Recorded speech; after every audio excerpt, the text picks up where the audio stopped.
Le Danemark prévoit d'investir environ 2 milliards d'euros pour renforcer la sécurité dans la région arctique stratégiquement importante.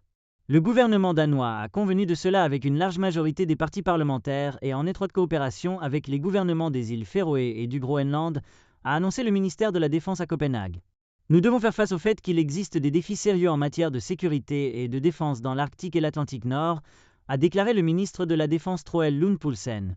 Par conséquent, 14,6 milliards de couronnes ou 1,95 milliard d'euros seront investis pour la sécurité de la région. L'argent sera utilisé pour acheter 3 nouveaux navires pour la marine arctique, 2 drones supplémentaires à longue portée, ainsi que des satellites pour une meilleure surveillance. Après plus d'une décennie de coupes drastiques dans les dépenses de défense, le Danemark a alloué 190 milliards de couronnes danoises ou environ 25,5 milliards d'euros pour son armée dans le budget de l'année dernière. Cet argent sera utilisé sur une période de 10 ans et une partie a été réservée pour l'Arctique. Bien que le Danemark soit responsable de la sécurité et de la défense du Groenland, la présence de l'armée danoise sur cette île est limitée.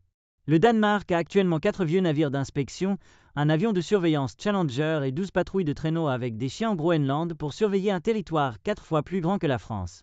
En plus de renforcer la présence militaire, le Danemark, les îles Féroé et le Groenland ont convenu de négocier un deuxième accord pour la prévention et la protection d'ici l'été. La situation sécuritaire exige cela, a déclaré le ministère danois de la Défense. L'objectif de l'accord est d'améliorer la surveillance et de renforcer la souveraineté des régions. Le soutien des alliés proches et le rôle de l'OTAN sont également cruciaux pour s'attaquer aux tâches dans l'Arctique et l'Atlantique Nord, afin de renforcer la défense et la sécurité. L'annonce de l'accord de défense intervient à un moment où Donald Trump réaffirme sans cesse ses revendications pour placer le Groenland sous contrôle américain.